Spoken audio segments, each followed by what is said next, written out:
Town Code, Chapter 2.08, Section 2.08.010, and Chapter 2 of Title 26, Arizona Revised Statute, ARS. The mayor of the town of Miami, Arizona, declared a local emergency to exist due to flooding, and whereas the emergency that existed following the flooding no longer exists, and the emergency proclamation can and should be rescinded.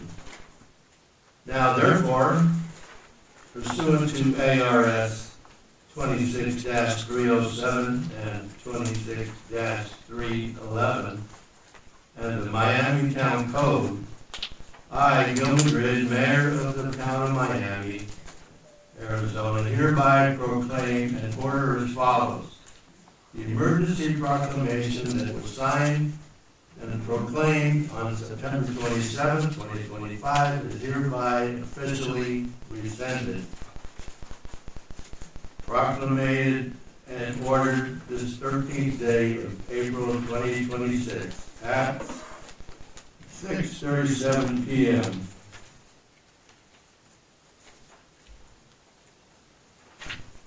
Go to the next proclamation.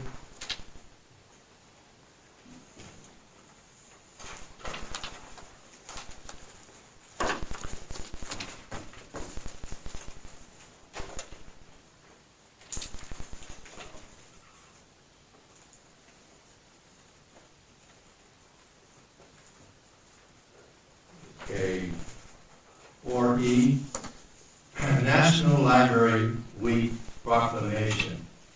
Quote, find your joy, unquote, April 19-2025, 2026. Whereas libraries are not just about what they have for people, but what they do for and with people. Whereas libraries have long served as trusted and treasured institutions, and library workers and librarians fuel efforts to better their communities, campuses, and schools. And whereas libraries are evolving in order to serve their communities and to continue to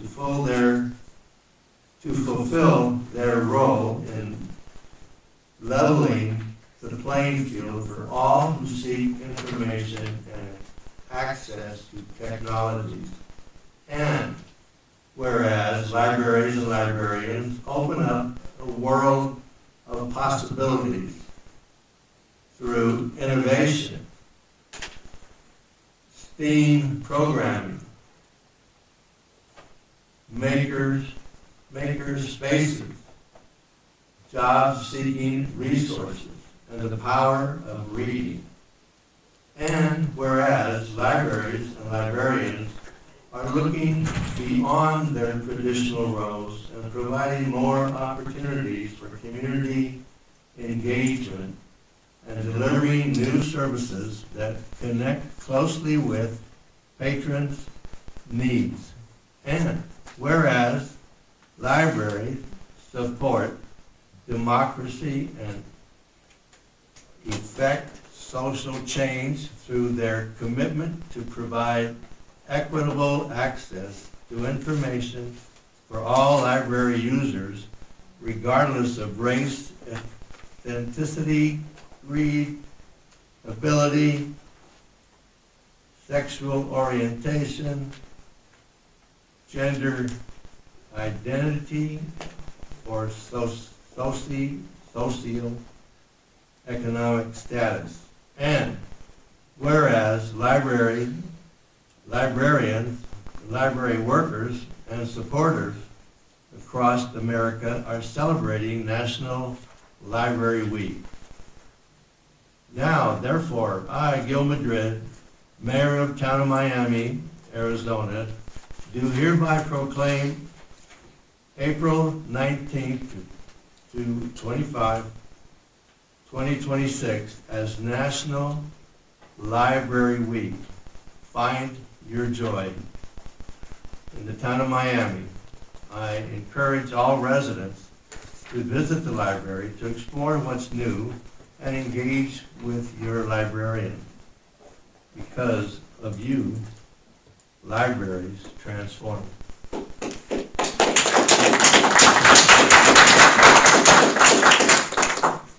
So in witness whereof I have hereon to set my hand and cause the seal of Miami, Arizona to be affixed this 13th day of April 2026.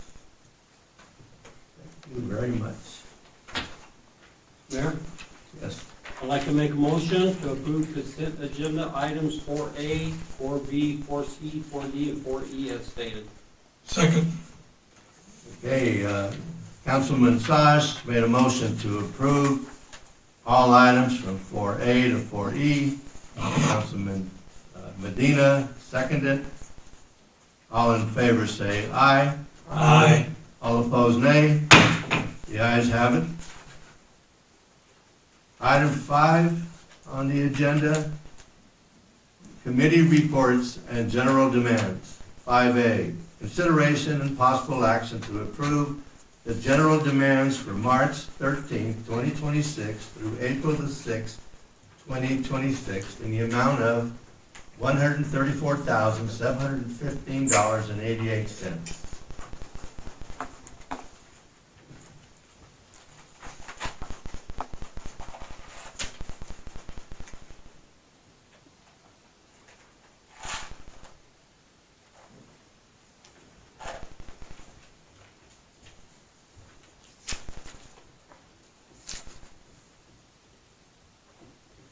Mayor, Yes. I'd like to make a motion for the approval of committee reports and general demands 5A as stated. Second. Okay, Councilman Sash made a motion to approve item 5A. Councilman Stewart seconded. All in favor say aye. Aye. All opposed nay. The ayes have it. Okay, item 6, reports, recognitions. Alexis, 6A. Thank you, Mayor and Council. In front of you, you have multiple documents, information regarding what the town of Miami is involved. We want to start first with a quote for the air conditioning system, HVAC, for the library. After further conversation with Councilman Stewart, was some items that we need to be request more information regarding to the tonnage that was proposed by this company and versus the original tonnage that was 65 tons for the system, and they divided here by 7 units, and when we do the math, it's not balancing the need for the library. APS is helping the town of Miami preparing the quote to include the panel plus the delivery of the energy from the highway all the way to the building. That's we're still working on that with the company and the support from APS. You have the report from the flash flooding. What was presented to FEMA in conjunction with the City of Globe, Gila County and town of Miami. And I want to make a notification that you're going to see a lot of information regarding to the City of Globe, and the reason behind that report is because the amount of dollars that was presented to FEMA and DEMA. The total cost, estimated damage is about $100,642,718. That number is coming in different categories: A, B, C, D, E, F, G. Those are debris, $3.6 million. Emergency protections measure, $29.5 million. Roads and bridges, $25.9. Water control facilities, $247,000. Buildings and equipment, $203,000. Utilities, $40 million. And parks and recs and other, $629,000. You have a legal paper They're showing the damage for the town of Miami. Our numbers are slow, they're minimum 681,000. And we have a good standing with DEMA and FEMA because we present all the documentation, thank you to the director from Public Works, Josh, and other photos and videos presented by myself and Councilman Stewart. We comply with all the FEMA and DEMA recommendations and expectations. Now we're waiting to see for the last 2 meetings what's going to happen, if the declaration of emergency is going to be granted. In the moment that we receive that communication, funding is going to be available for our municipality in order to take actions on those repairs. In addition, ADOT is going to reimburse the town of Miami in Adonis Road all the necessary repairs, manpower, salary, everything that is necessary that was done by the town of Miami is going to be reimbursed 100% to the town. We have, like I say, 2 meetings with FEMA regarding to the declaration. We're still waiting. We present all the information. The project with APS and Sun is still waiting for the conversation with the engineering company. We notified to APS that it's still not the company showing up at the town. Regarding to the project at the Creek and Mackey's Camp, the expectation is to start on April 22nd. We need to present the 2.177 million. We talked to WIFA. We talked to Arizona Financial Authority and the government office. We continue working with those 3 agencies and see they can provide the 25%. In other actions that was taken by the government office, we still not receiving the response from the government in Washington. That's what we had at this moment regarding to the emergency. They haven't responded to that That's 25% yet. Not yet. Mayor, I have a question. Lexus, when they originally shut down the FEMA funds for Globe and Miami flooding, were we not compliant with the amount, or we just didn't have all our paperwork in? No, that situation was because the government was shut down, the federal government was shut down. And the town of Miami presented paperwork and all the information on time. And we got certified twice that everything was, based on the report from Josh, it was accurate. Oh, good. Yeah. We are working now with October 12th emergency with DEMA. That's what we're doing now. Thank you.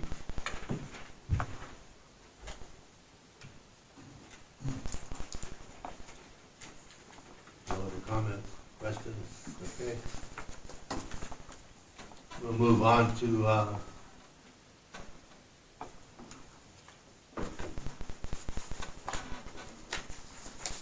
before we move on, Alexis, I better ask this question again.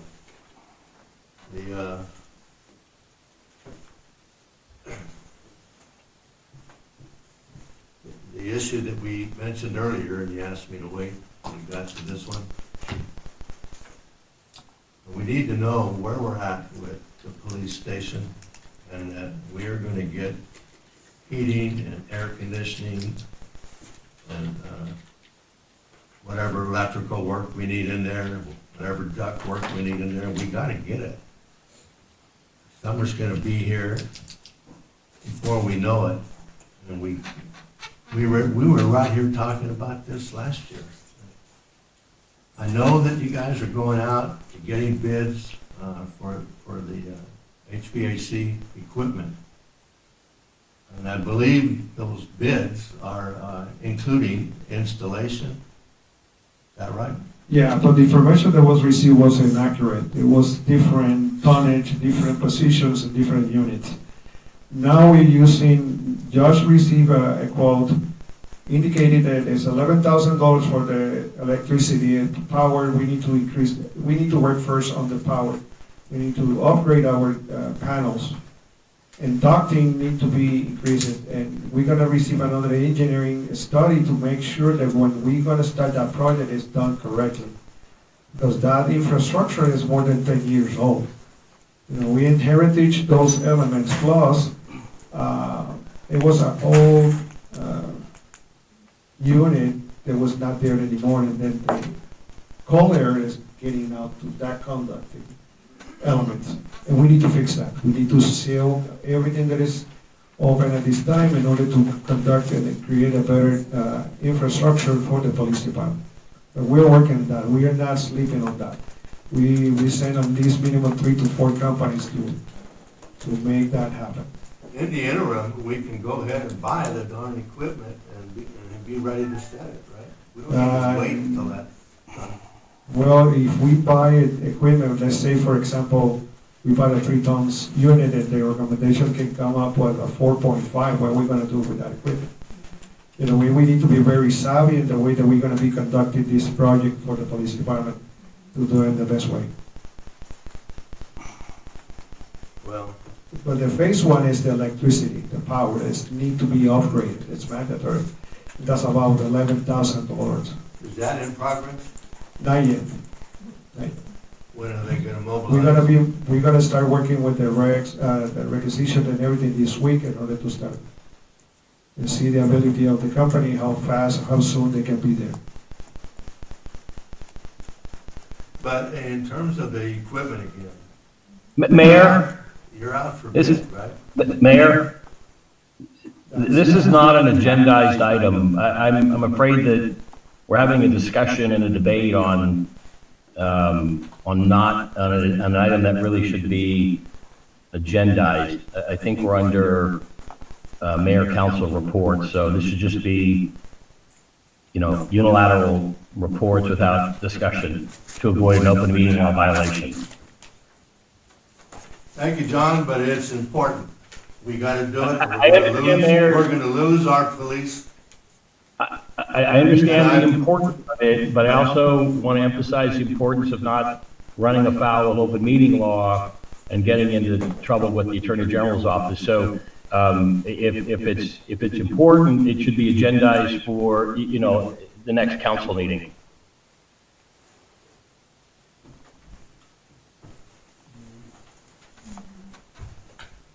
All right.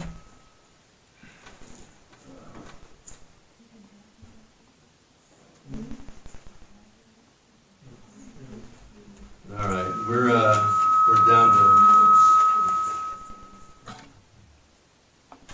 down to 6B. I'll start with that one. Before I delve into a lot of it, I want to start with our egg hunting. For Easter. I don't know if any of you were out there looking at what was done out there with our superstar lady sitting over there, Christine. But it was amazing. There was 5,000 eggs out there with little things in them for the kids to go hunting. And they were spread across that park.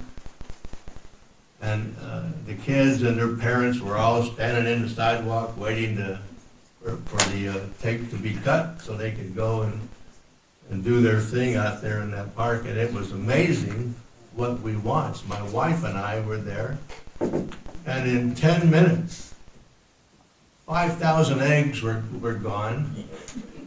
Presents were gone, other presents. It's just an amazing thing to watch. The kids were so happy.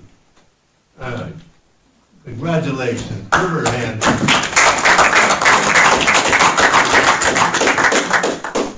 All right. Now we'll go into,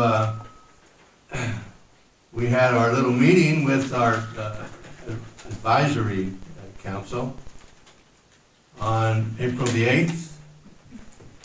We had, I'll just tell you, we had all of the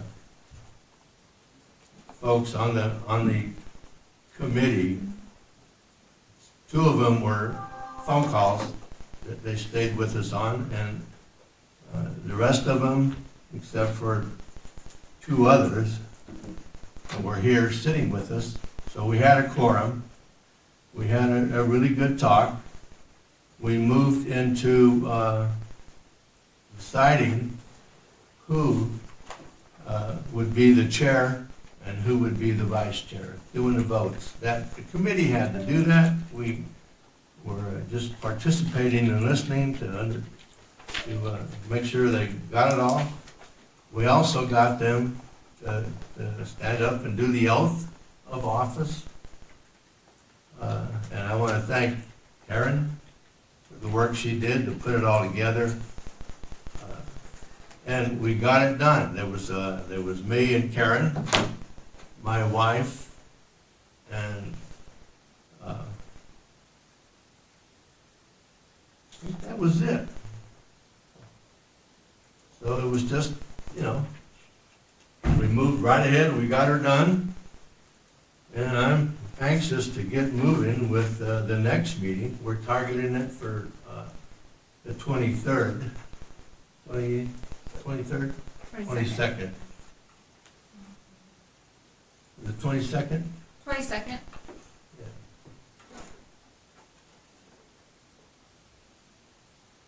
Okay,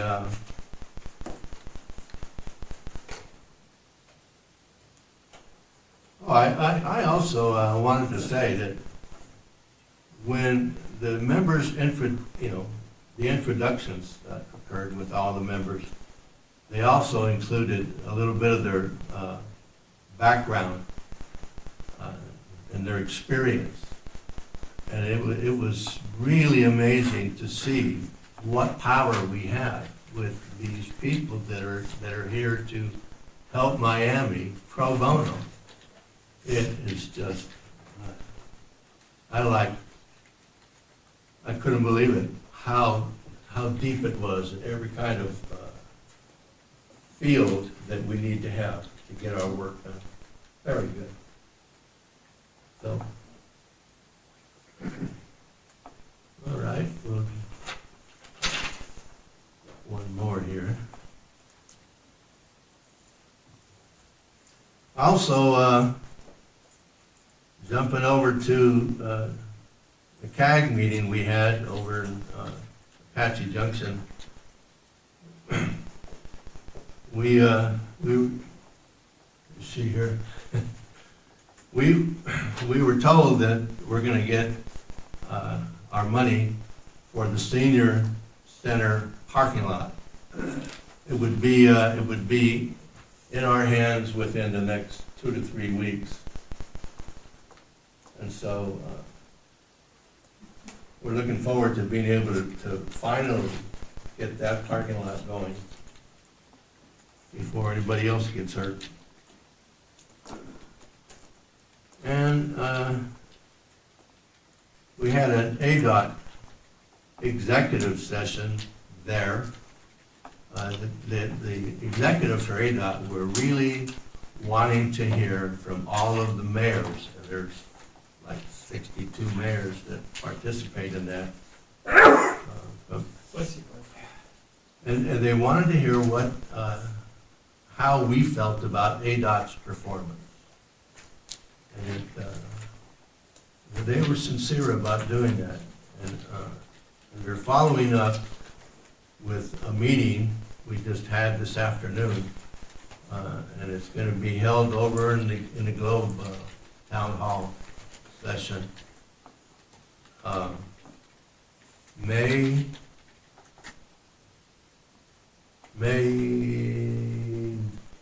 who has a calendar? It's Monday, May the 9th, I think. Starts at 1 o'clock and goes to 3 o'clock, and they're gonna have all of these people again, that can help, get this ADOT work rolling again. They're gonna be there. So it's gonna be an interesting meeting. I'm gonna be there. Councilman Sash, if you've been working with ADOT, like I know you have, you're welcome to be over there with us. Okay, May the 9th is a Saturday. It's May the 9th is Saturday? Mayor, the meeting is May the 11th. is the meeting. Was it 11? Yes, Sorry. 8/11. Okay. Another point, and I'm sorry for the interruption, that regarding to the CAC funding, there's, mayor and council both for the funding from CAC and money from the town of Miami in order to fix the parking lot and the streets. We want to maintain that clarification that the funding from CAC in the town of Miami is gonna be for the town, for the parking lot on senior center plus some streets. They're gonna be applying that There's funding, some street, included in that CAC funding. I knew about the parking, but I didn't know about the street. Yes, it was both by mayor and council. Good, thanks. All right. I think that's all I got. I'm gonna turn it over to Councilman Medina.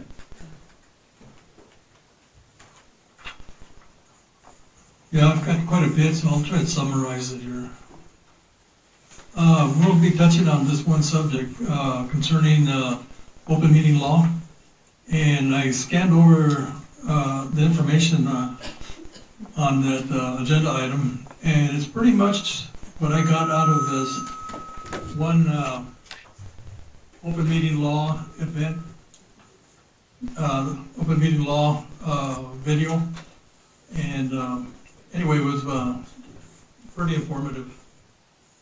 And finishing up with local history, it's just a sort of repeat about the Bloody Tank story, how it's been believed here in this town one way when history has it down a different way. And the Bloody Tanks event actually has an official name on the history books, and it's called the Pinolia Treaty Incident. And what brought this incident was a meeting with the Apaches concerning stolen livestock.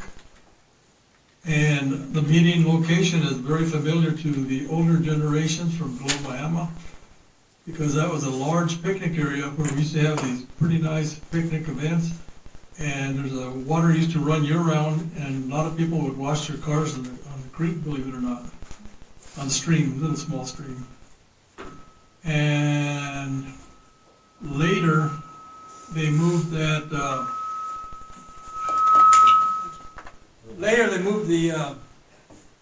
the Bloody Tanks Park alongside the Highway 60. You can still see the palm trees and some of the area. Still looks like it used to be a park and a rest area. It's a shame they shut that down. And I did some research years ago, because we used to have that rest area with a bathroom. A lot of people in the state loved it. They would use the facilities on the way into town and out of town. And there also used to be one near the AutoZone. There used to be a Kentucky Fried Chicken business across from AutoZone and down the ways, and immediately across from there was another beautiful park.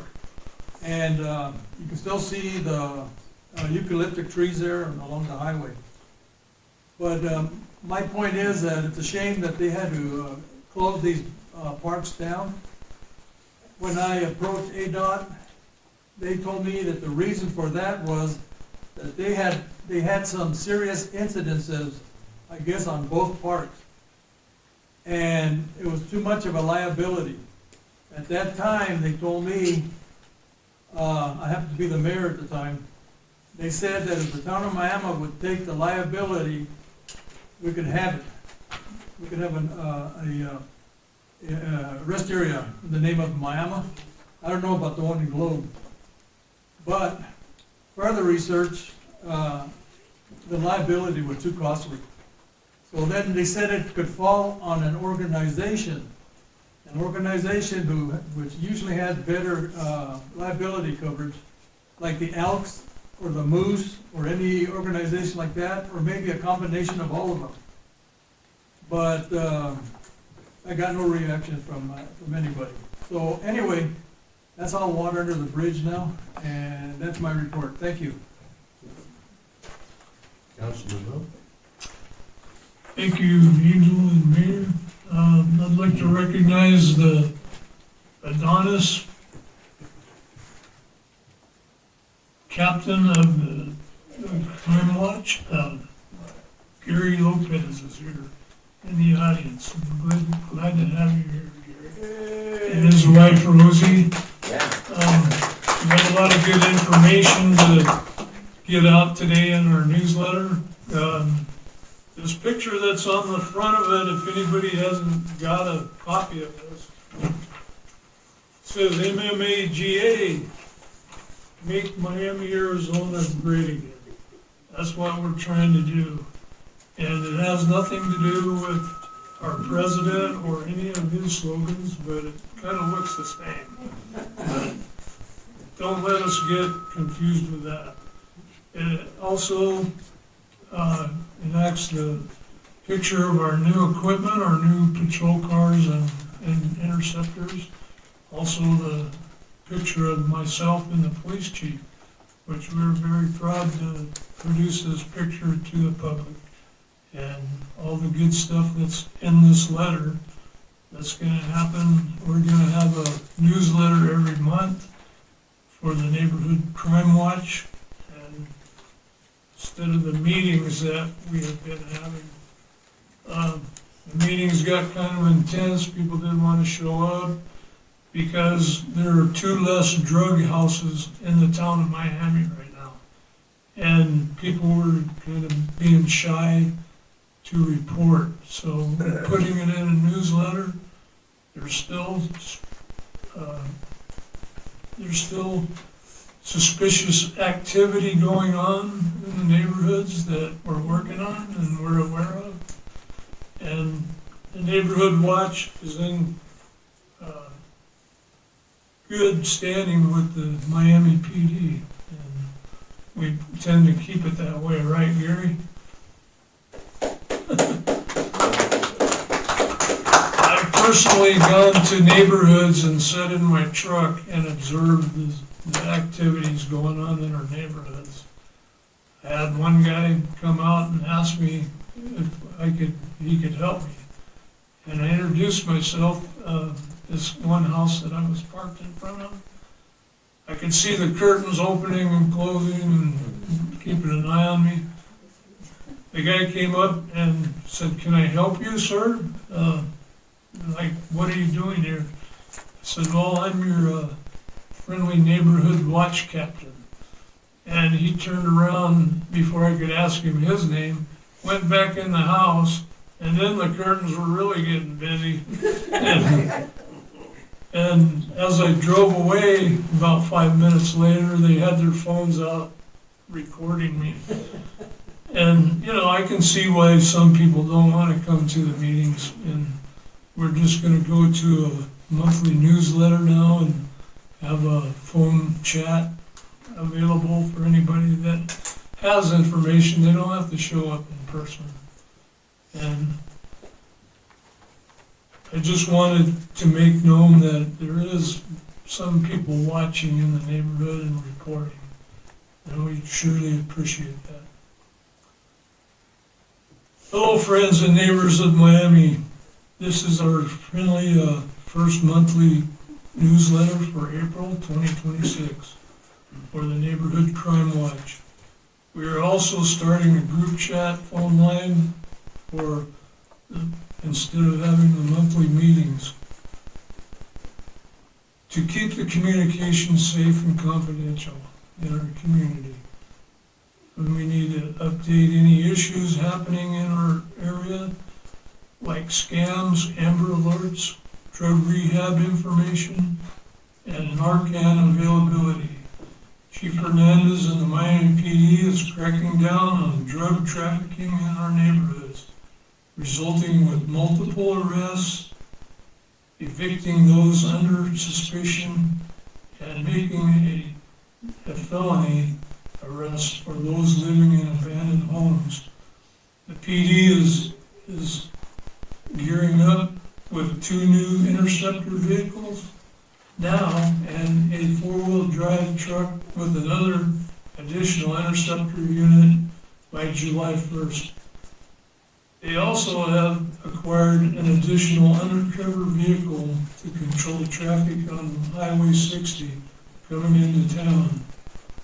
a little hint, it's named after a wild horse. Don't want to give it all away. Also, the Miami PD is accepting applications for another full-time officer and also 4 reserve officers, which has been upgraded to 6, I presume, in the future. The 44-unit Inspiration Edition school apartments are still under construction and should be opening in late October of this year, according to project manager Fidelis Garcia. For the morning and afternoon dog walkers around Christina Apartments, which includes Gary, we're working on getting the dog park opened up. We're still got some issues with that, and we'll let you know in the near future what's going on. A big thank you to APS for the new lighting improvements of the LED street lights being updated throughout our town and neighborhoods. If you have any poles that are in question that need repair or lights that are not working, please call the town of Miami and report that pole number. Just a reminder for those doing cleanup in the neighborhood, the $1 dump day is on the second Saturday of every month, 6 a.m. to 3 p.m. at the Gila County landfill. You must have 2 forms of ID and a mail-in parcel to prove your Gila County residency to dump there. Loads must be tarped or covered to avoid a $10 cover fee. So if you see something, say something, and get the word out. And the Miami PD is pretty much impressing me lately here, that when I first got into the neighborhood crime watch about 6 months ago, we had no backup, we had very limited transportation. We're now working on that problem to make Miami great again. And we appreciate all your support through the Neighborhood Crime Watch. Thank you. Thank you. Great job, all of you. Mayor? My name, I know, I got something. But Okay. As most of you know, we had our car show this weekend. It was a great success. We had people walking up and down the streets even after we gave out our awards and stuff. So real quick, thanks to all of our sponsors. Thanks to Christine and her group. You guys did a fantastic job with the burger barn. We got praise on that, even on Saturdays, the people that came. Thanks to the car show committee. Thanks to all the attendees. And thanks to the students of Miami High School for all their help. And thanks to all the businesses that kept open and had the streets cleared for us to park our cars Saturday morning. So thank you guys again.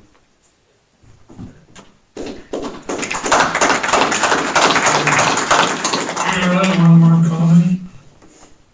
I would like the council comments and newsletters to be presented after can we switch the public statements or after, make the council, if anything's on the agenda that's brought up in the call to the public, we can answer them if we would just reverse those 2 things.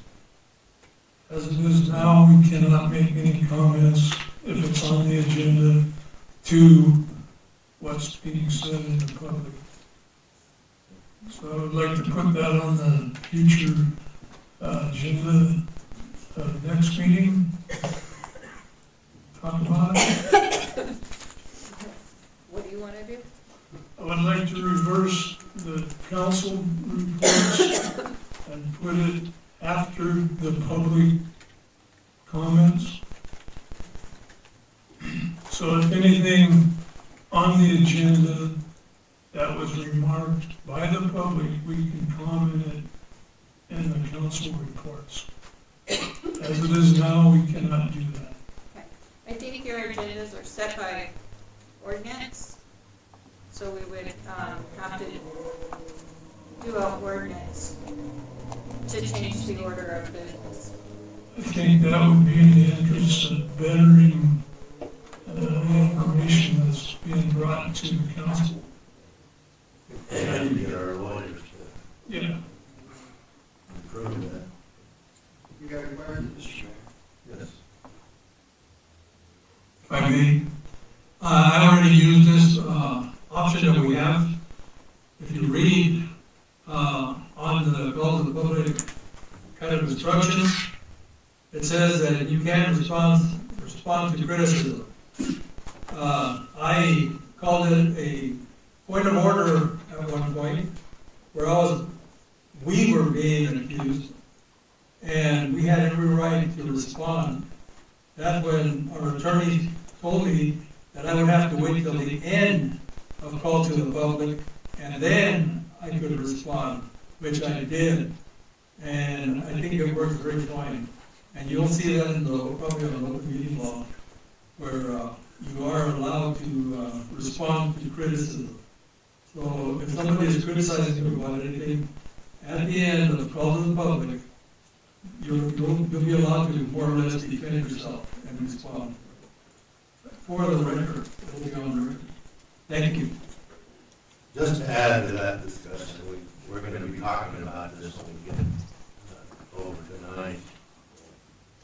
H, G, and H. So, yeah, there's some more doing we're gonna have here.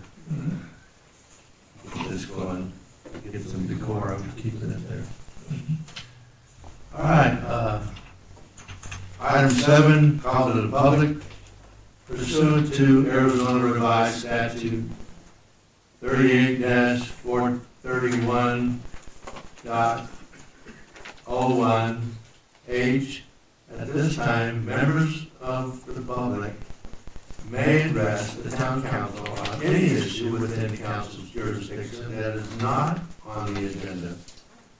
There is a 3-minute limit for each speaker. The council's response is limited to responding to criticism, asking staff to review a matter commented upon, or asking that a matter be put on a future agenda. Council members are not permitted to discuss or take legal action on a matter raised during the call of public. Anybody out there in the public that wants to get up and talk?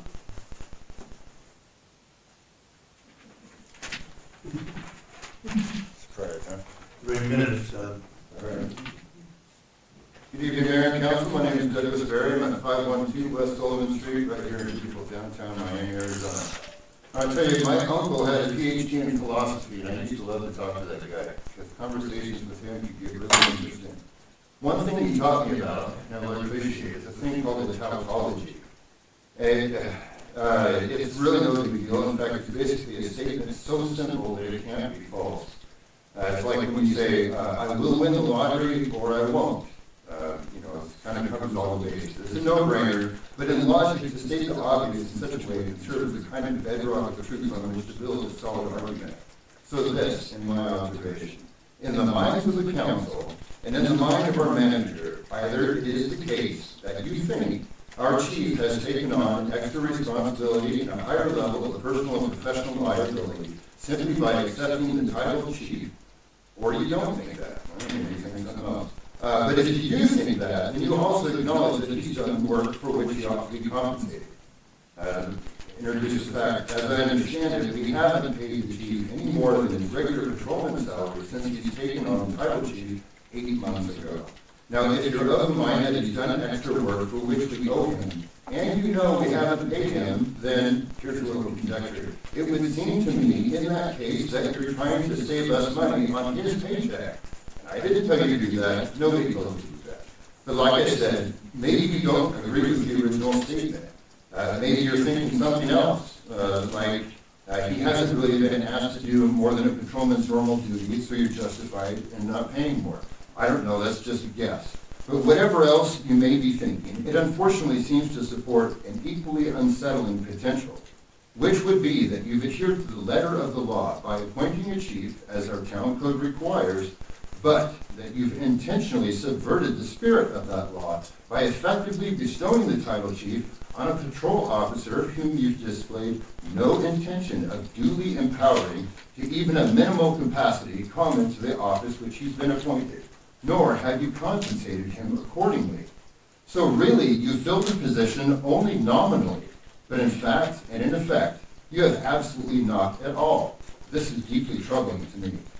So then when the section of our law, which speaks to a distribution of authority through a balance of power, is clearly seen by our leadership as a nuisance or something to be manipulated, loopholed, or skirted, how in good conscience should I recommend that anyone else come to Miami and join me here with their hopes and dreams? Okay.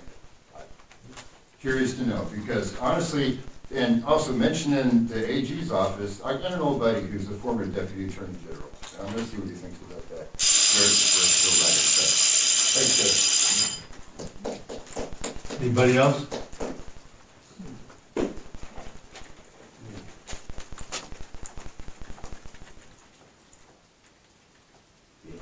Good afternoon, Mayor and Council. My name is Joe Sanchez. I live at 354 South Adonis. You guys have already stolen most of my thunder for this evening.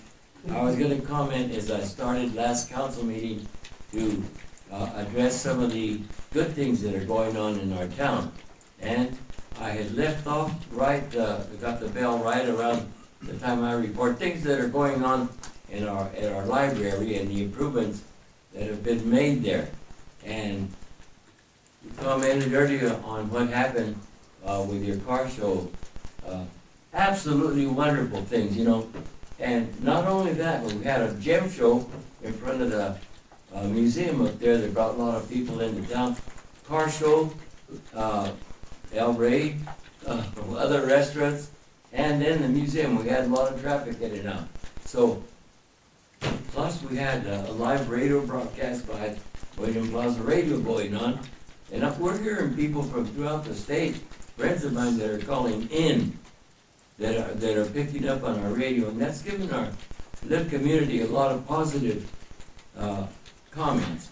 And I can't emphasize enough, we touched on the one of the major things, the senior citizens. It is a nutrition program that's run by our senior center here, and they do a fine job. And I am a member of the Canal Vida board that approves the funding and all those improvements or whatever to the senior center. And our senior center, if I'm not mistaken, also provides, besides the Meals on Wheels locally, to the residents in Superior. Are we still doing that?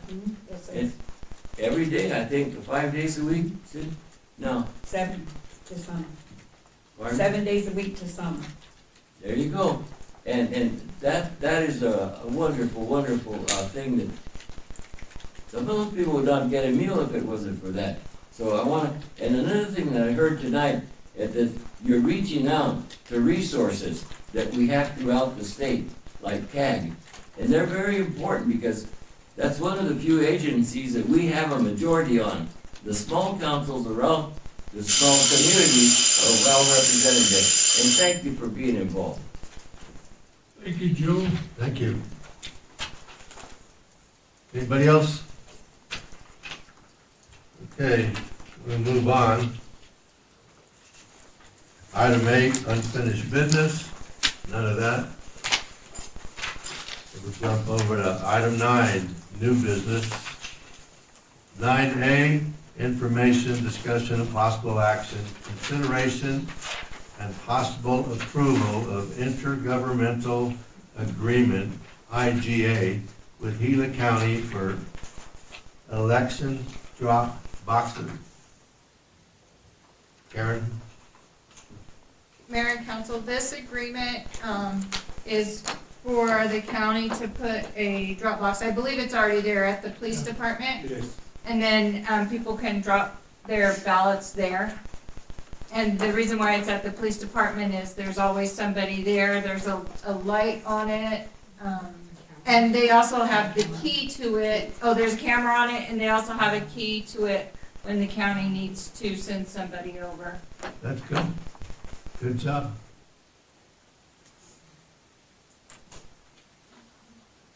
Any comments, council? You don't have to show your ID to drop it in the box. You can just flash it at the camera. No, I know, you're already legal if you have a ballot.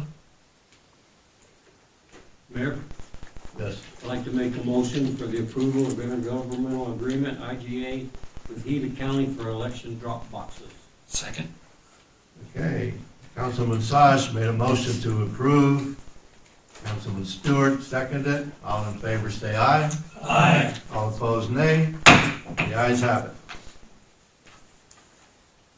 Item number 9B, information, discussion, possible action, consideration, and possible approval of intergovernmental agreement, IGA, between Healy County and the town of Miami for consolidated administration and operation of limited jurisdictional courts. Mayor and Okay. Council, I put the IGA in your packet, and then I also included the current IGA that we're under, so you can see the price change.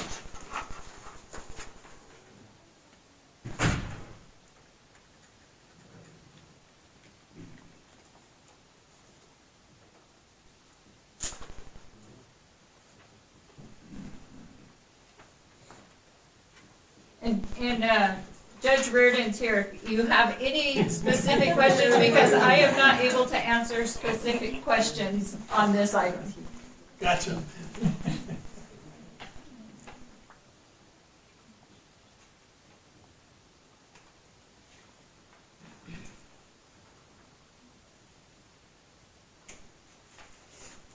Mr. Mayor, can I ask you a general question? Yes. Who can we ask specific questions to? Well, normally, Alexis might be able to answer them, but normally Joe, the town attorney, would ask like contractor agreement questions. The numbers My questions. question, I don't know who it's to be asked to, is why is it going up $400 a month? I see he got a smile on his face back there, maybe he could, Do you want to see the? Yeah, I haven't even seen it, so. These are the numbers. Here's the other ones. it's all in personnel. Yeah. Most of it's in personnel.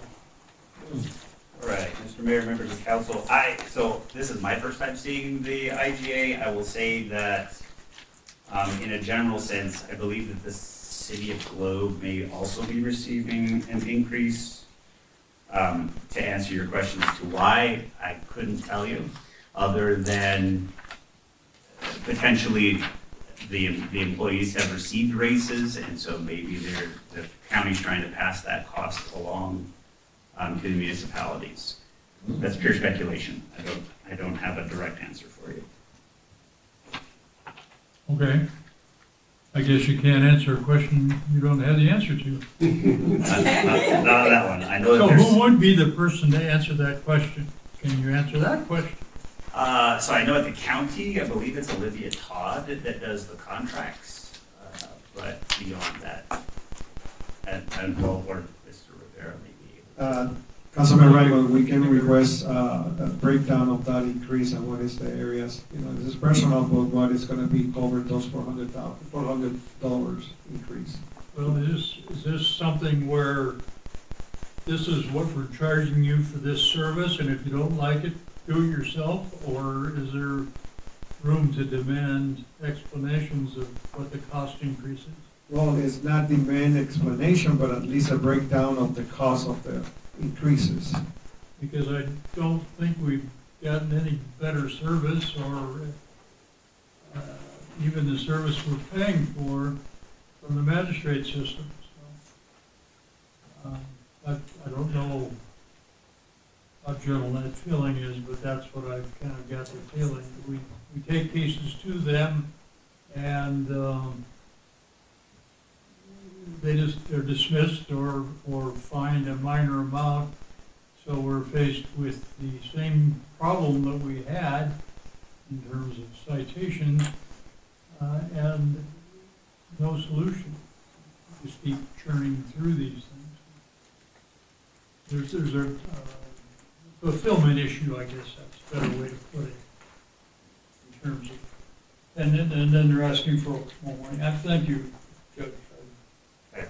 Karen, do we You've have a pleaded deadline? innocence and ignorance, so please enjoy our meeting.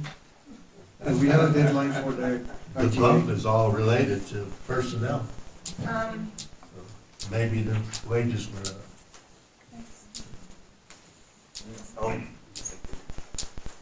I think she wanted to pick it up tomorrow, but I mean, if they don't wanna, if council don't approve it. It's good through June 30th, 2026. So, I mean, no, if they approve it, it'll be through 27, but the one we're under, we're still good. I don't necessarily have a problem with it, but I'd like an explanation for it. So, I guess I would move to approve the agreement as stated, with the proviso that we get an explanation for the cost increase. Second. Okay. Councilman Ryman approved it with conditions. Councilman Medina seconded it. All in favor say aye. Aye. All opposed nay. The ayes have it.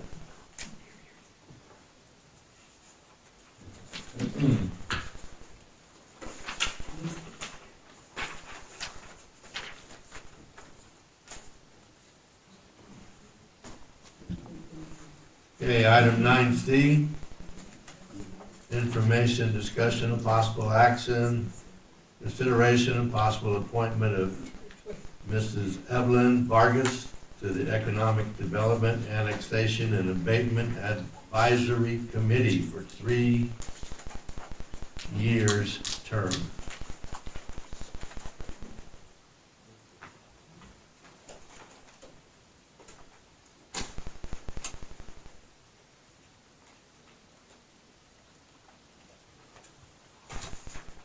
That's you, Karen. Mayor and council, so, in your packet is, Ms. Vargas's, letter of interest to be on this board. Since she has retired from the town of Miami, she is eligible to be appointed to that board. Very knowledgeable. Yeah, we're looking forward to adding her to the list. And Councilman, her background is on the back of 9C. Mr. Mayor, Yes. I'd like to make a motion to approve item 9C as written. Second. Second. Oh, you did? Thanks. Okay, Councilman Stewart made a motion to approve. Councilman Sass seconded. All in favor say aye. Aye. All opposed nay. The ayes have it.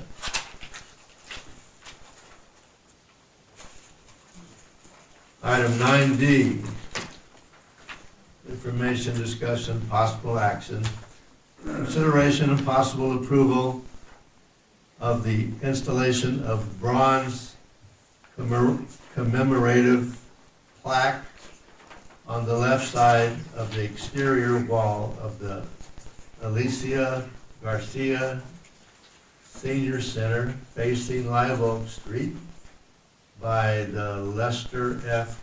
Gwynn Memorial Association. Karen? Mayor and council, I got this request, a couple weeks ago. Josh is, I think Avery? Right? Yeah, I'm here. Oh, okay, hi, so we have her on Zoom if you guys, on our Zoom, if you have any questions, her request is in your council packet, and it gives a history of the reason for the request and why, so. And there's also a copy of the proposed.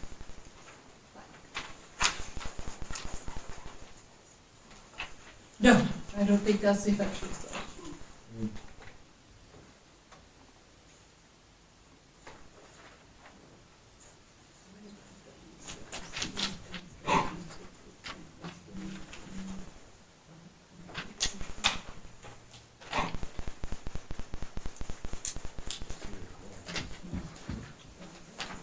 Mayor, Yes.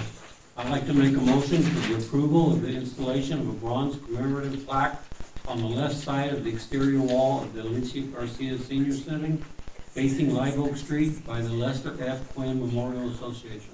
Second? Question, Okay, Councilman Sash made a motion to, question. go ahead. I hope, or comment, I hope that they put the full name Lester F. Quinn on the plaque, because there used to be a Quinn of nefarious history that used to work out of Bullion Plaza Museum, and I hope people wouldn't confuse that Quinn with this Quinn. So I would suggest and make it clear that it's Lester F. Quinn, just not Mr. Quinn. Can I ask a question? Where would this plaque go on the left side? Because I did the other day receive a phone call from the Alicia Garcia family, Angelita Garcia, I think her last name is Garcia anymore.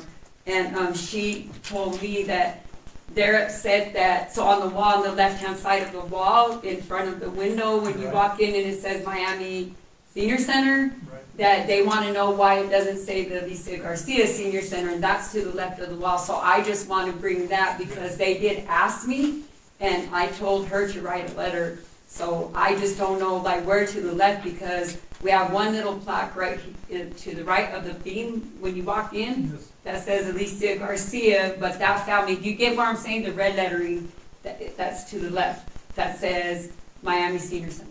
It was never changed to the Alicia Garcia Senior Center.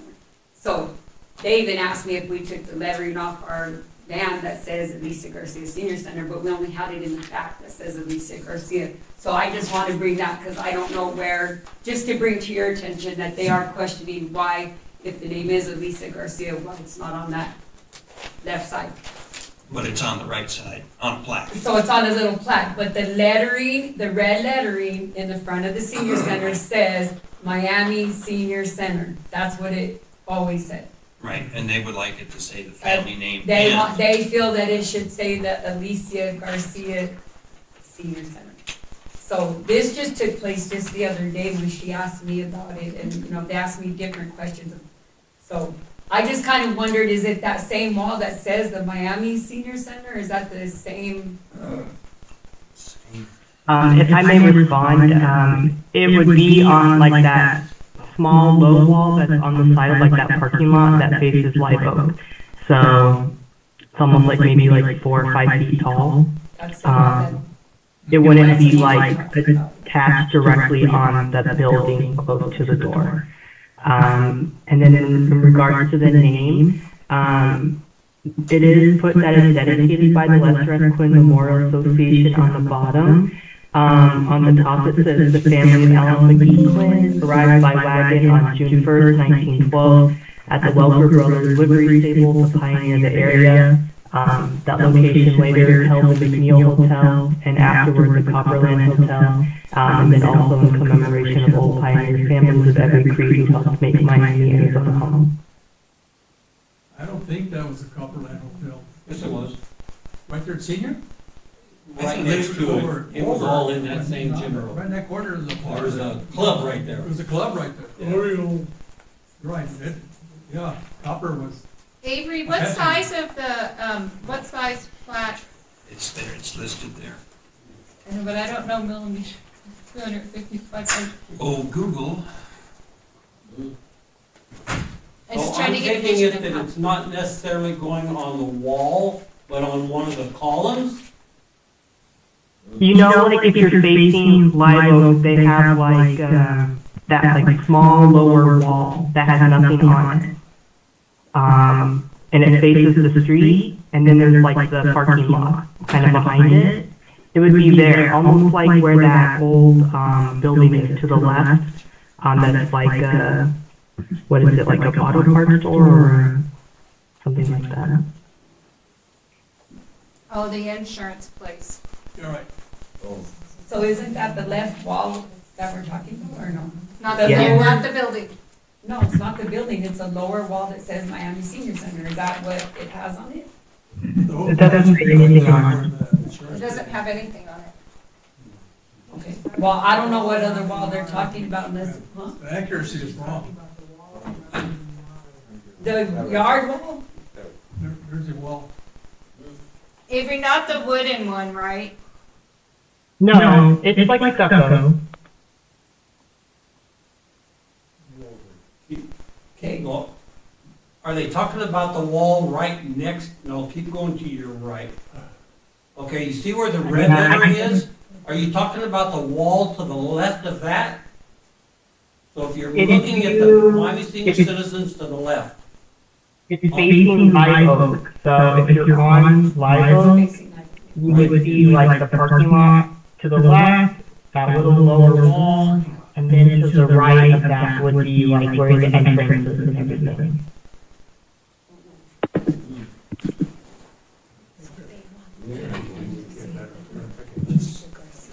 I can't see what's brought up in the meeting, so I don't know.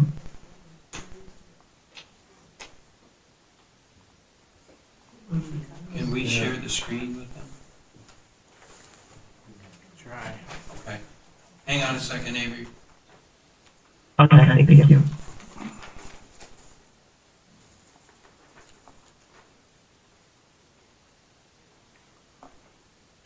Okay, go left, left, left. Yeah, right where those bushes kind of are. Yeah. So, oop, So is it right near the speed limit sign there? so to the right of like the gate. So on that wall where those two bushes are. Yeah. Right there. okay. I'd be closer. Yeah, it would be, the reason why it was picked there is because technically it would be closer to the actual site, of the area. You know, it's in general, it's just a generalization, because, you know, back then in 1912, 114 years ago, it was the livery stable, which obviously was larger, had some horses, you know, everything like that, so it was more encompassed. Later on, you know, the marker was kind of like in the location of the McNeil Hotel, and then later on that was kind of like in the location of the copper room. But it's just a general area of what can get kind of the closest. And it's modest in size according to the write-up, so. Oh, It's only like 8 by 12. It's not. it's 10 by 12, roughly. Yeah, it's- Rounded up, 10 by Yeah, 12. it's nothing large or anything like that. Okay, I vote yes. I made the, yeah, you made a Made the move motion to and accept. Councilman Stewart seconded. All in favor say aye. Aye. All opposed nay. The ayes have it. Thank you. Thank you. Thank you, Thank you, Avery. Avery. Appreciate it. Okay, item 9E. Information and discussion only, update on ADOT meeting regarding the Highway 60 project. Councilman Sash. okay, we had a meeting with ADOT a couple of weeks ago, and they're wanting to, this project is not gonna happen until 2027. In conjunction with the Highway 60 project, with the left turn lane, they are also combining it with the pavement press from the cemetery down to Latham Boulevard. And also the drainage repairs that got washed out with the flooding. So there's actually gonna be 3 projects going on at the same time with the pavement preservation. I talked to them and asked them if they're gonna actually do a mill and fill, or if they're just gonna do a coating, a slurry seal or something like that. And they're just planning on doing a slurry seal. Todd said that they're not gonna take the highway up because it's in good shape, but they are willing to come in and do a slurry seal or something, and then repave it to where we will have a left turn lane. As of right now, they're not gonna do a left turn lane arrow, but they will look into it between now and then and make a decision if that's something they can do. Drainage repairs, they're gonna be looking at it with Josh. We don't know where that's at right now, whether they're gonna do any drainage repairs. It's something that will be discussed before they start it, but they have to look into it before they do it. So, it's gonna happen, but it probably won't be until 2027. Any questions?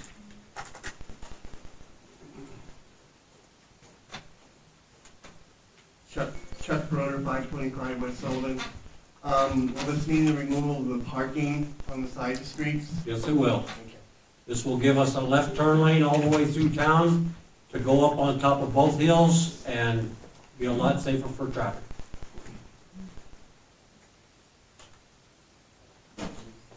This was discussion only, so thank you, Mayor. Yeah, it's discussion over. Thank you, Councilman Sons. Mhm. Okay, next item, 9F, information discussion, possible action, consideration and possible approval of closure of Bullion Plaza Circle on Friday, June the 12th, 2026, from 5:30 PM to 10 PM for live music from the band Imagine. Bill? Yeah, thank you, Mayor and Council. Once again, Joe Sanchez, 354 South Adonis. And this is an annual event that happens in front of the Bullion Plaza Museum on the second Friday of the month as part of the series that we do. This will be the first one of the summer at that location. And yeah, we're asking for permission to possible closure of the Bullion Plaza Circle on that date, Friday, June the 12th, 2026, from 5:30 to 10 PM for live music from the band Imagine. And normally the band sits up on the steps going into the museum.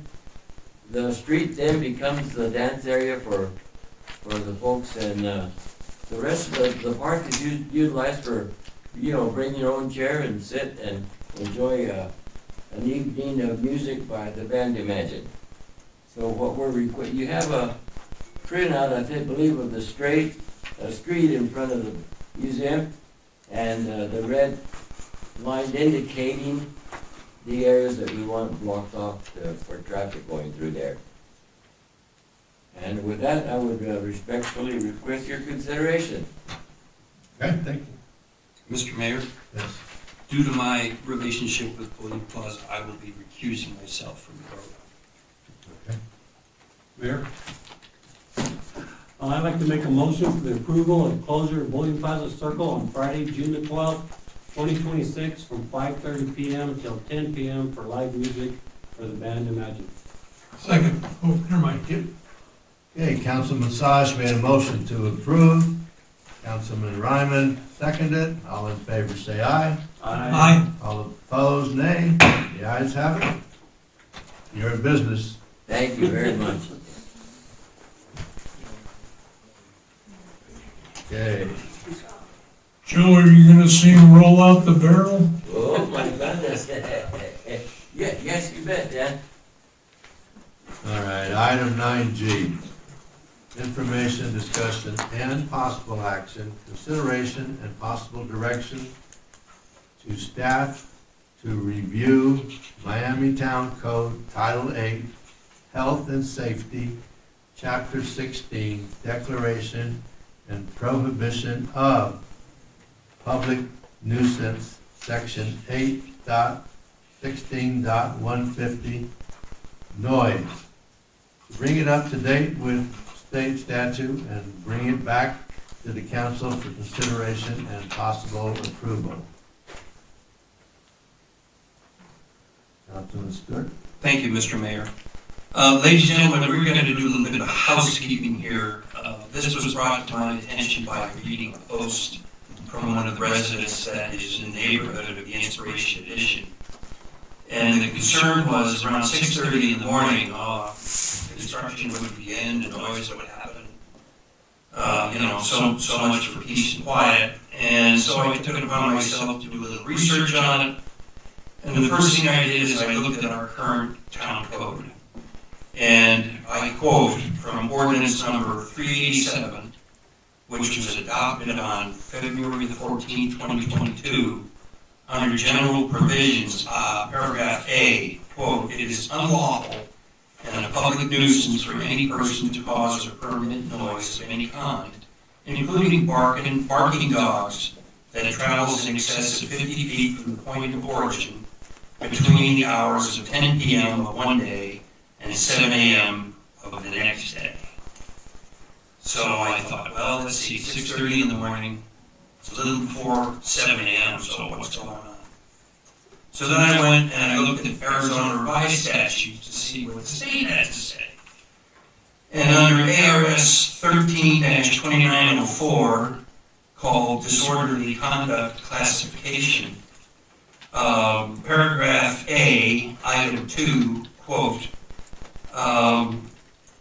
if a person commits disorderly conduct if, with the intent to disturb the peace and quiet of a neighborhood, family, or person, or with knowledge of doing so, such person makes unreasonable noise. And I put, well, there's no note of specific quiet times as far as the state of Arizona is concerned. So right away I thought, well, we got an orange over here and an apple over here.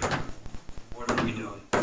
And in conversations with our town manager, Alexis quite properly said that in May of 2025, ARS 9500-52 was brought into law, and this governs construction, summertime hours, and prohibition on restriction. And it says, quote, "A municipality may not enact or enforce any noise ordinance, rule, or regulation that prohibits any general construction activities between May the 1st and October the 15th of each year, between the hours of 5 a.m. and 7 p.m. each business day, and between the hours of 7 a.m. and 7 p.m. on Saturday, if the construction work is being performed pursuant to a validly issued building permit issued by the municipality." And then paragraph B states the municipality shall allow concrete to be poured at least 1 hour before that time that general construction activities are regularly scheduled to begin. So if they're going to pour concrete, they can start, and if regular construction starts at 5, that means they're going to be banging around your neighborhood around 4 a.m. So we've got a discrepancy here. So what I'm proposing is we line up with the state, so we're consistent. And right now, truth be told, it's not May the 1st. So in my humble estimation, this is one man's opinion, this statute's being violated if people are out there at 6:30 in the morning. If it's after May, well, then it's fair game. So we need to take a look at this. So what I'm proposing is that we take a look at all of this and then just bring it all together. So, like I say, we match up with the state and we're consistent. Question.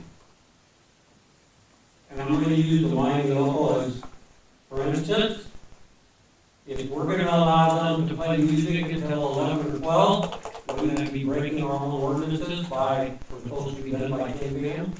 Because loud music down here, I can hear it at my house. So would that, and I'm just asking, I mean, it doesn't matter to me, wouldn't that be breaking the ordinance that all music has to stop at 10 p.m.?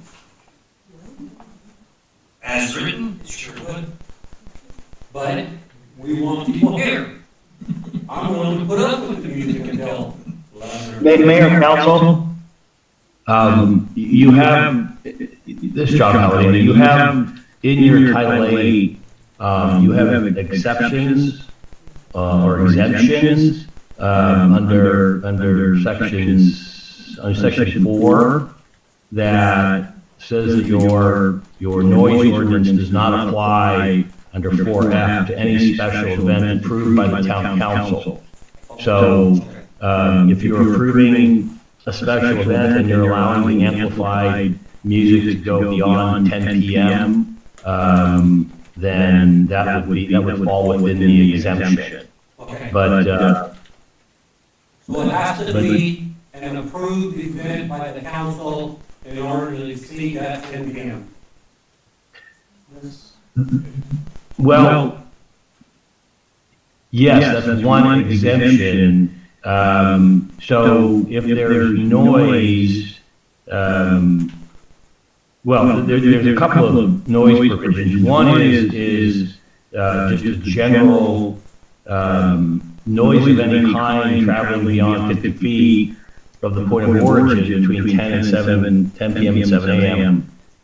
And then there's B that says that no person, you can't use a loudspeaker system or any other means of mass amplification of sound without a special permit issued by the town. So that's the second requirement. So if the town issues a permit, you can use an amplifier or loudspeaker system. They would still need to comply with the general provision of no excessive noise between 10 p.m. and 7 a.m. if it goes beyond 50 feet.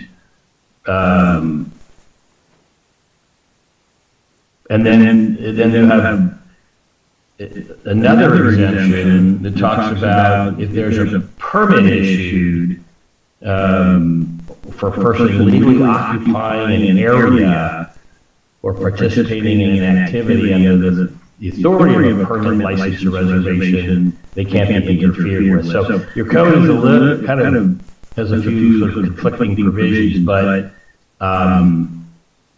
the bottom line is for your outdoor special events that are where they're approved by the town, then those are exempt from your noise ordinance. But Councilmember Stewart is correct that there's a statewide exemption for construction for 5 a.m. to 7 p.m. and then for concrete pouring it can be 4 a.m. to 7 p.m.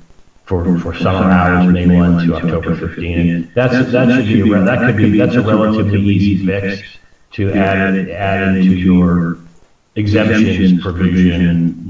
That would just be an exemption set forth in the exemptions provision, and that would be done by ordinance. So if our construction company that's working up on the hill, when they apply for their permit, and in that permit they ask for an exemption for pouring concrete at 4 o'clock in the morning, if it's in their permit, then it would be okay, even if it's not within the summer hours.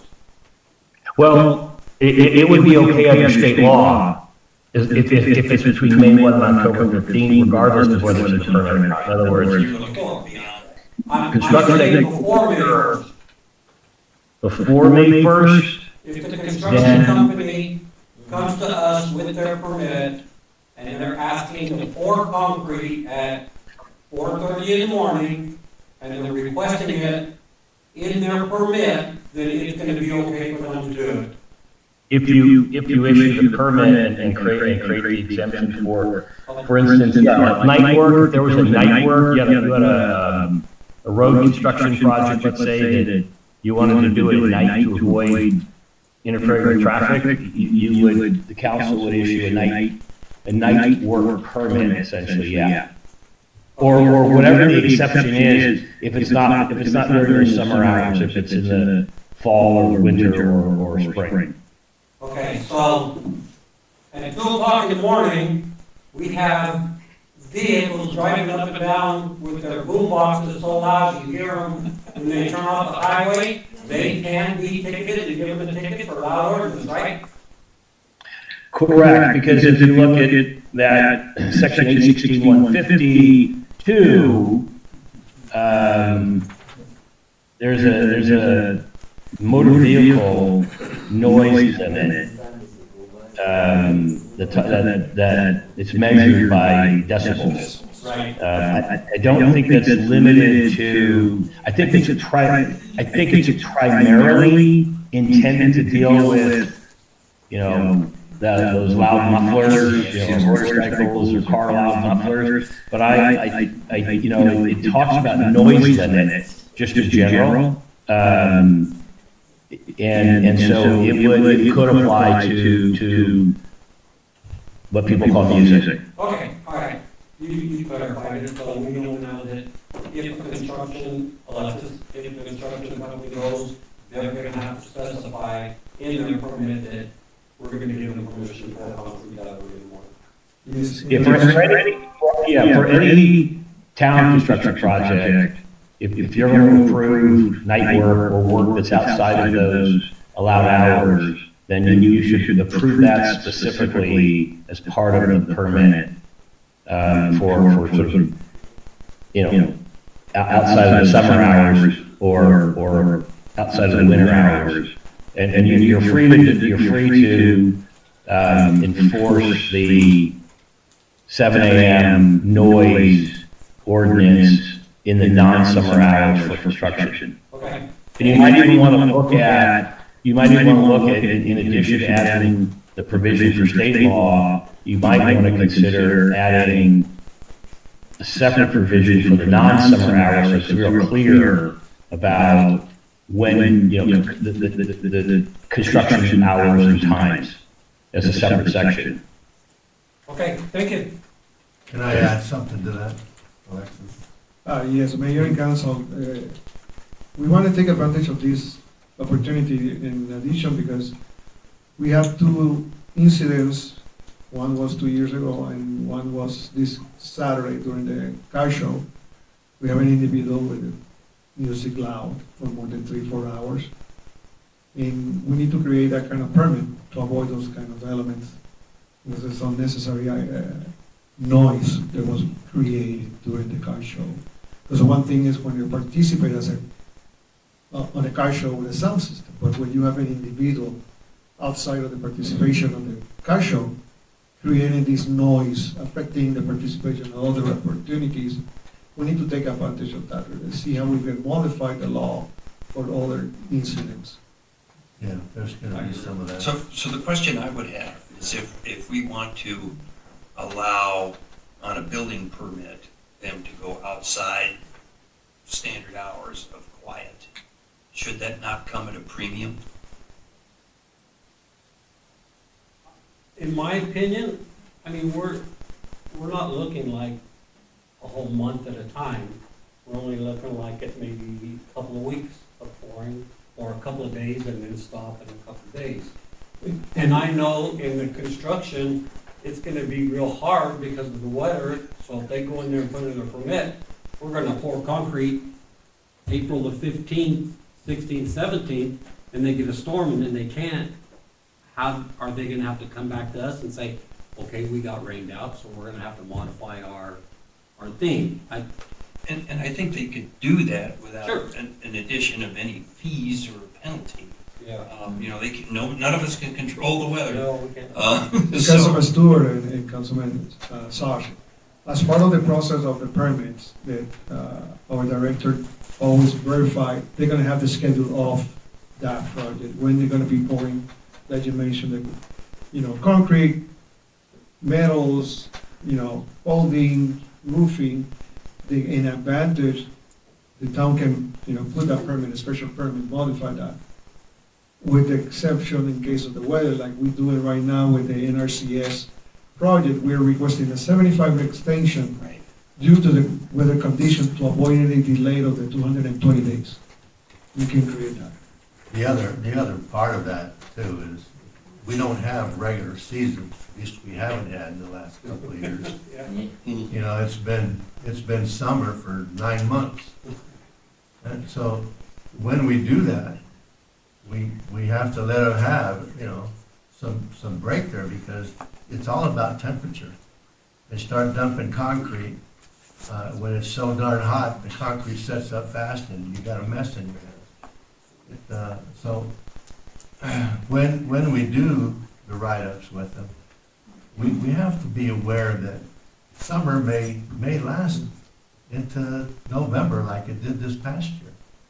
So, and, you know, have some way of letting them go ahead and keep moving forward with their concrete work, because the temperatures aren't cooling down for them. They're staying as hot as it gets, and you can't, the contractors will go bankrupt if they have to stop their project because of the temperatures and the permit. So we gotta work it out with them. It's gonna be challenging, but that's how you rebuild Miami or any other place. I can recommend a study session that we can bring all these points in conjunction with the director from Public Works and see if we can create those seasons, opportunities, hours. I think that's the best way to go. Analyze, bring all the laws and state laws and what existing law for the town of Miami, and then how we can combine and create that element. That's a recommendation that I present to the mayor and council. I'm sure they're doing it in the valley. Table this? Or you want to make a motion to accept the study session? Oh, but we do have a question. Go ahead. Carol Broder, 525 West Sullivan Street, historic downtown Miami. Councilman Stewart, when he introduced this item, he talked about seeing a social media post, which prompted him to look into it. And correct me if I'm wrong, but I believe that I also saw the same social media post, or at least a similar one. And if I recall correctly, and like I said, please correct me if I'm wrong, I think part of the issue was that the construction workers would start their work and start blasting their music. And I'm talking about the Inspiration School project. Right. Mm-hmm. And what I'm wondering, I mean, you know, I grew up with my dad working outside in Phoenix. So I understand, it's Arizona, it gets hot in the summer. You want to start working outside as early as possible. And I understand that, okay?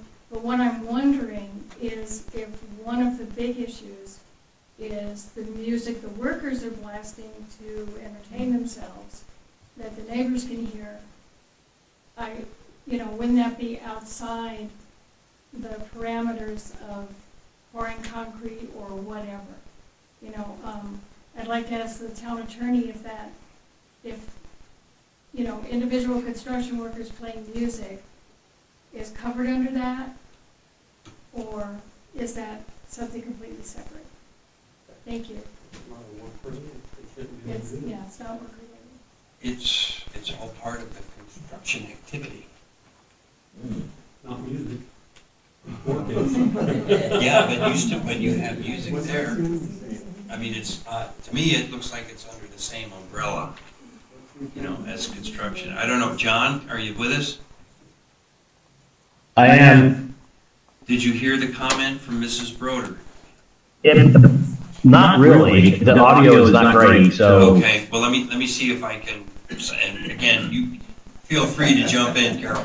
But the concern is that I saw a social media post with this being questioned. So did Mrs. Broder, saw basically the same post. And the point was brought up that it might have been more loud music versus loud construction, i.e. jackhammers, hammer saws, nail, whatever they do up there to build an apartment building. So the question is that music considered construction noise or others, and is it exempt? Did I get that right? Yes. Okay, I see where you're going with that. Yeah, I think the intent of that statute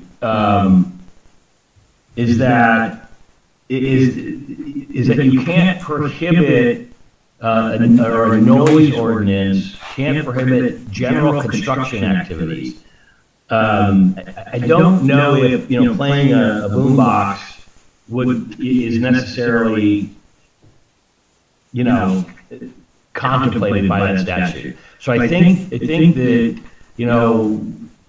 the noise that I think the statute contemplates is the noise of a skill saw, a jackhammer, a nail gun, those kinds of things. I think that's the noise that this is intended to allow during the summer hours. Okay. And so playing a loud boombox, I think you could say, I think your PD could go by and say, hey, we're getting complaints about the music. It's bad enough, well, whatever. But, so I think you could get them to shut that off or shut that down, or turn it down without violating the state statute. Okay. All right. But again, we're going afield here because now we're putting supposition in here by going, well, we think maybe, could be, woulda, coulda, shoulda. Well, but we've looked at the intent, the legislative history or the legislative intent of this statute, or when this bill was adopted, and it was adopted last legislative session by emergency, so that it went into effect right away for summer. And the whole idea was that it was to protect primarily people in the desert elevations, to protect people working, construction workers working, to allow them to work earlier in the morning to avoid the heat of the day and later in the afternoon. So if you, in other words, if you had a limitation that said you can't start earlier than 7, which most places had, that pushes the work of an 8-hour day to 5 o'clock. Whereas if you start at 5 or even 4 in the morning, you could do your 8-hour day and be done by 2, maybe 3 in the afternoon. And so the whole idea was to avoid, it was to allow for construction to occur regardless of the noise, so that the employees wouldn't be out in the heat of the day in the hottest part of the day in the later afternoon. Again, there was never any mention of saying it was unlimited noise or unlimited sounds coming from the construction site. So to me, it's clear that this applies to construction noise or construction activity, and those sounds or those noises that are necessary for the construction to occur. And notwithstanding that people maybe like to hear music while they're working or play music while they're working, that's not a necessary noise in order to undertake the actual construction activities. So I'm comfortable telling you that we're talking about actual construction noise and not sort of ancillary noise that would be coming from music or any more than a construction worker could rev his motorcycle at 4 in the morning when he's pouring concrete. That's again not necessary for the pouring of that concrete. But that's noise ordinance, right? Right. That's a separate noise. What I'm saying though is the noise that's allowed under the statute is construction noise, not ancillary. Not noise that's just generally in connection with the workers there. All right, Doug Berry, 5112 West Holden Street. I've worked on several construction sites where music was not allowed anytime. So it's not part of it. It's not. Thank you, Doug. Mayor and council, again, I recommended the study session because when you see the law and when they practice the construction, there's big geographic elements. Here in Miami, everything is more closer. And of course, those sounds are going to be rebounding every single corner. We can put those elements on the table and see how we can attack. But the reason probably the best option is going towards the study session, bring those topics, those points, and see how we can define and design something that applicable for the town of Miami. Okay. I'll make a motion, but I'm not gonna know how to make this motion. I can give it a shot. No, we just need to give direction to him, we don't need a motion, I don't That's possible direction. So, do it, Yeah. put something together, What and is, go so let's, back on an agenda with the We gotta other. table this one. Figure it out, Alexis. So it's just creating a study session in front of a We just meeting. gotta get a condition. Yeah, and the element of the study session is where the state law, municipality law, and then the concern for these mayor and council and community members, you know, that's the reason, the best way to do it. We'll tear it apart. I agree with Doug, there's no music on construction sites. Mr. Mayor. But Okay, what was the meat of the issue here that you brought up? Noise Okay, and, on a construction site. no, alignment? Yes, to Miami to the state, to Yeah, ARS. so we're still gonna pursue that alignment, okay. I wanna Yes. make sure that that's clear. Yeah. You just said that. it's not just Repeat it, construction, sir, it's if you any don't kind of mind. noise. I do. Well, I find you too mine. Let's move on. Okay. You I forget. got it, Alexis? Yeah, who did this, right? Okay. All right, one more. Uno más. The motion to direct. I gave you the motion to direct. Oh, You got a we need a vote. Vote. No, No, No? no, you guys gave him We're good? direction, so. Okay, so we can move on. Yes. Okay, thank you. Okay. Item 9H, information, discussion, possible action, consideration, and possible direction to staff to review the Town of Miami Town Council agenda and Town Code Title II, Administration and Personnel, Chapter 2.04, Town Council, Section 2.04.090. I call to the public to review, update, and bring it back to council for consideration and possible approval. Councilman Stewart. Thank you, Mr. Mayor. Excuse me.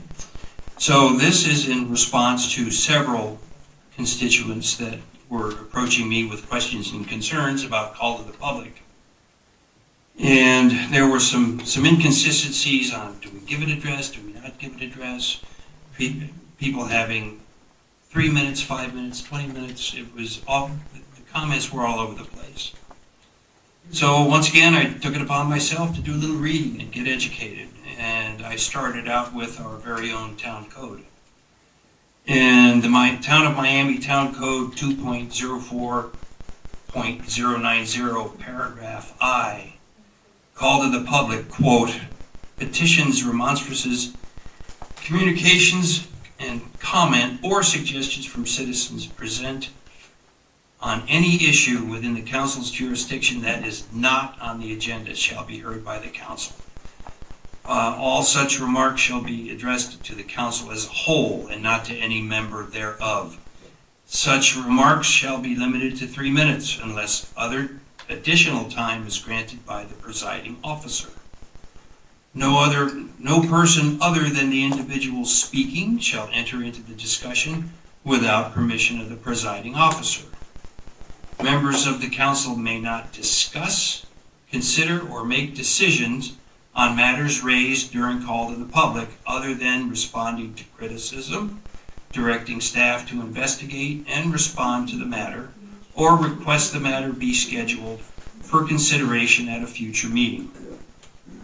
So after I read all that and chewed on it for a while, I noticed that in our town code, there's no requirement for a name, street address, city and town address, but yet we like to have that, but it's got no written emphasis behind it. So do we need it? Do we not need it? Question number one. And then on our current agenda, right here, pursuant to Arizona Revised Statutes 38-431-01H, okay? So it's referring to the ARS. Well, you know what the ARS Statute 8 is? H is?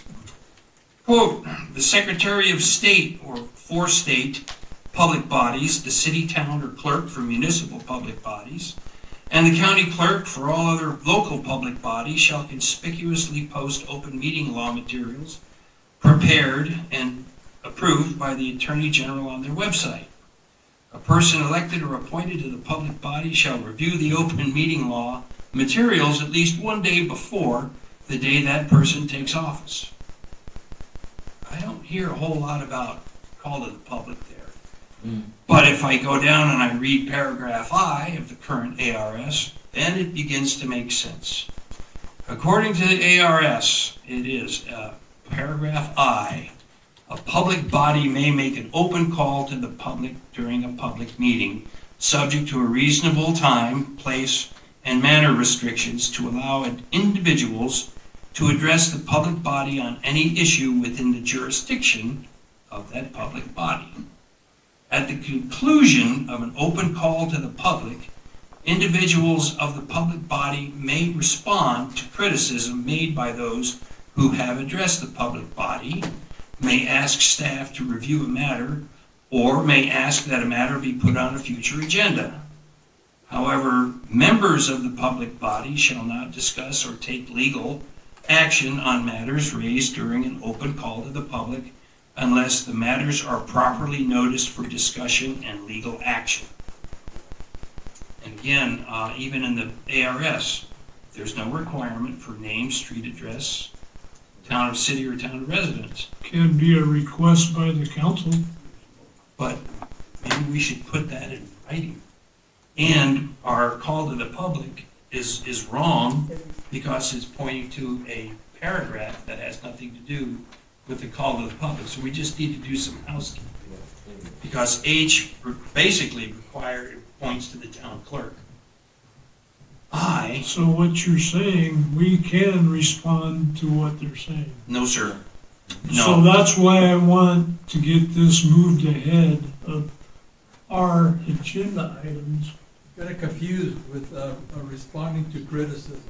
No, You can respond to criticism.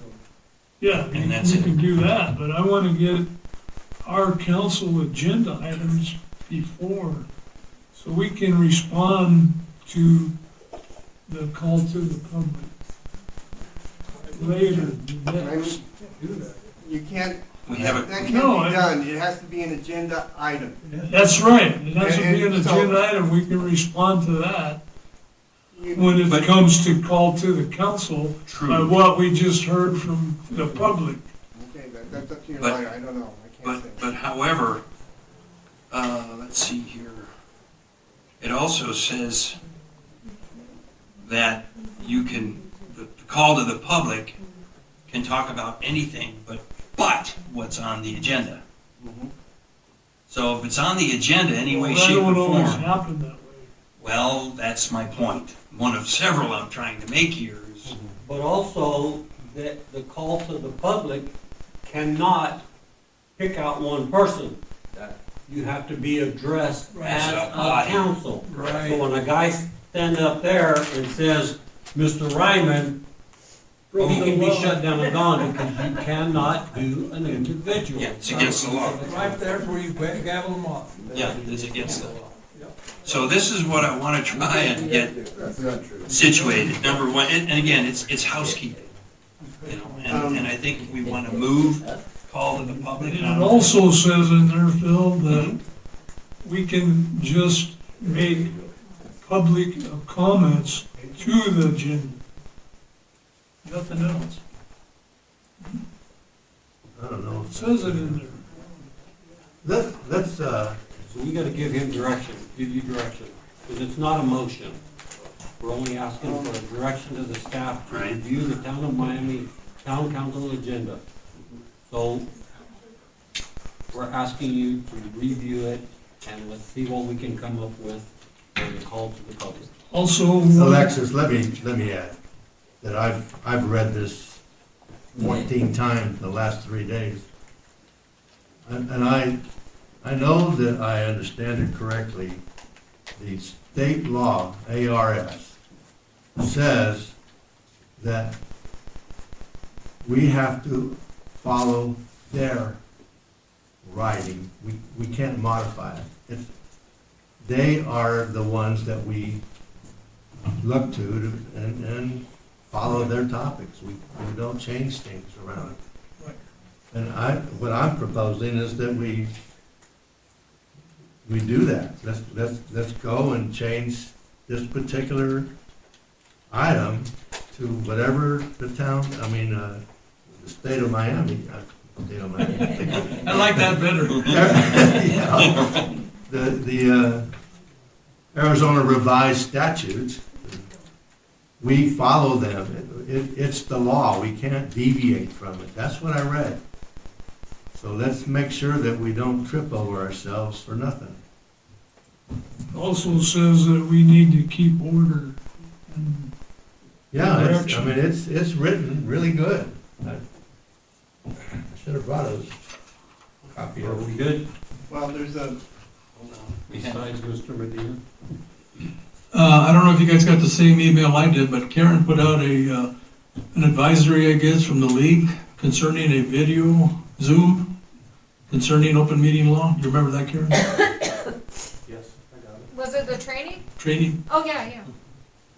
I got I got on it, and what I got out of it was the only thing that I saw that we were doing wrong is, according to state statute, the people don't have to give anything. Their address, they don't have to give their name, That was in there. nothing. And that's what I highlighted here. It's like, Right. it's just not here. Right. There's no requirement for name, street address, No. city, town. And my point is that, I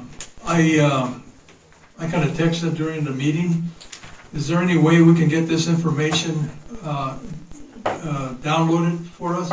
From the league? From the league, and I believe they were supposed to send something to Karen, or Karen can contact them.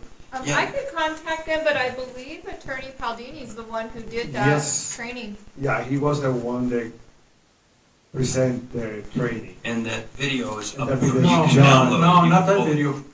Yeah, John was the one. I was watching, we were watching two different ones. There was a gentleman, lawyer, that did the presentation, the whole thing. Yeah. No lady. No, it's John. Paldini, Attorney John, but Paldini. our lawyer is the one that provide that. A male. Yeah. John. Okay. That was John. The name threw me. Yeah. I thought it was a female. No. Sorry about that, John.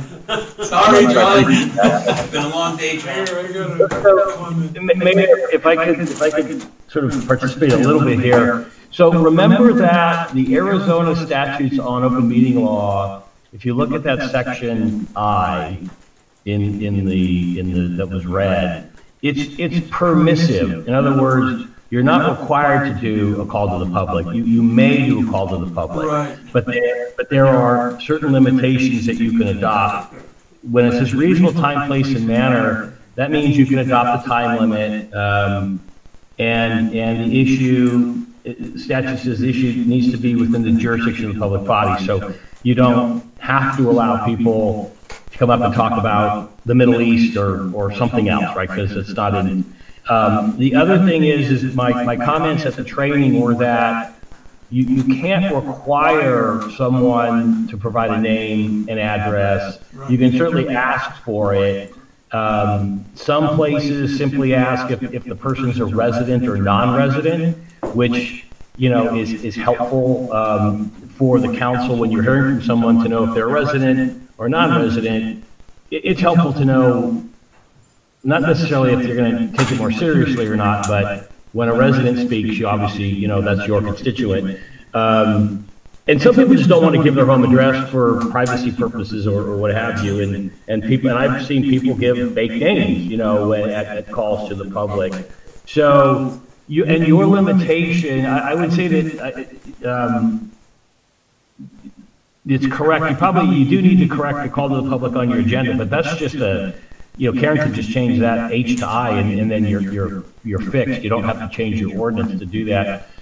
On your ordinance, you do have another limitation, which says that it has to be on matters that are not on that meeting's agenda, and that's a pretty common, even though it's not in the statute, that's a pretty common limitation, because typically what I see is when you limit call to the public to items not on the agenda, that means if someone wants to speak on an item on the agenda, if it's not a public hearing, which then you have to allow them to speak.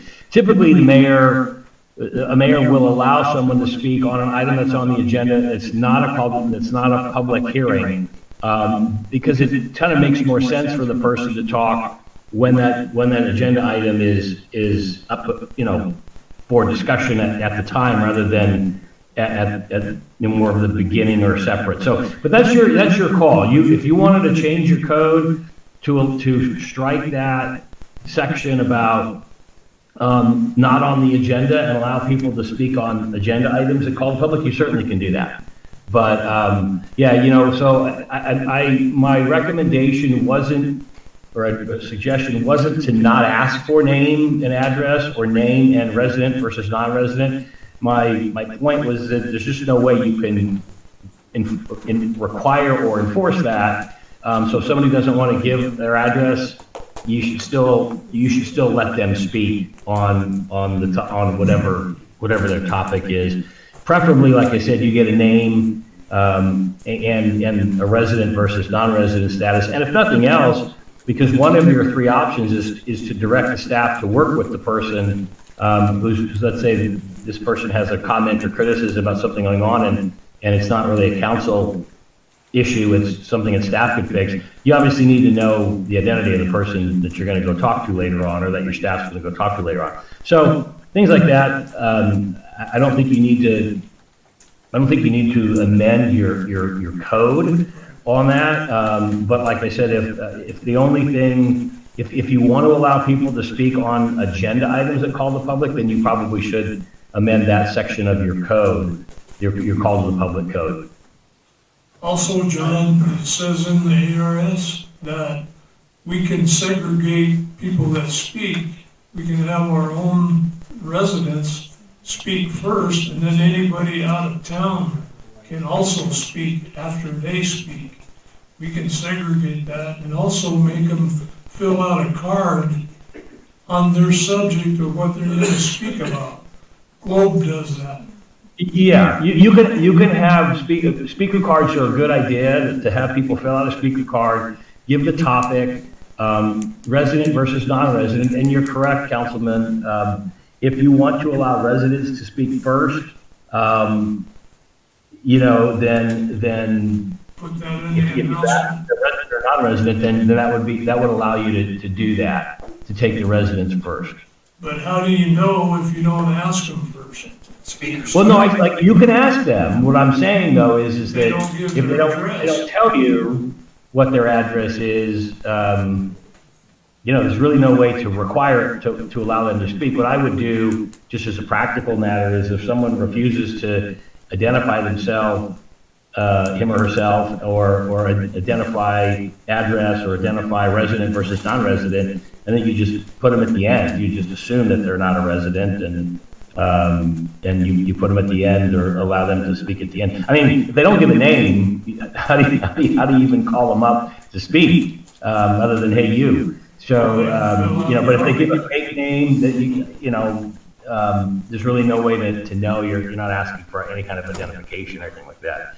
So, but yeah, the speaker cards, and the good thing about speaker cards is that they actually have a record of, a name, maybe an address, resident versus non-resident, at least the topic they wanted to speak on, so you have an idea of who you're calling up and what they're talking about.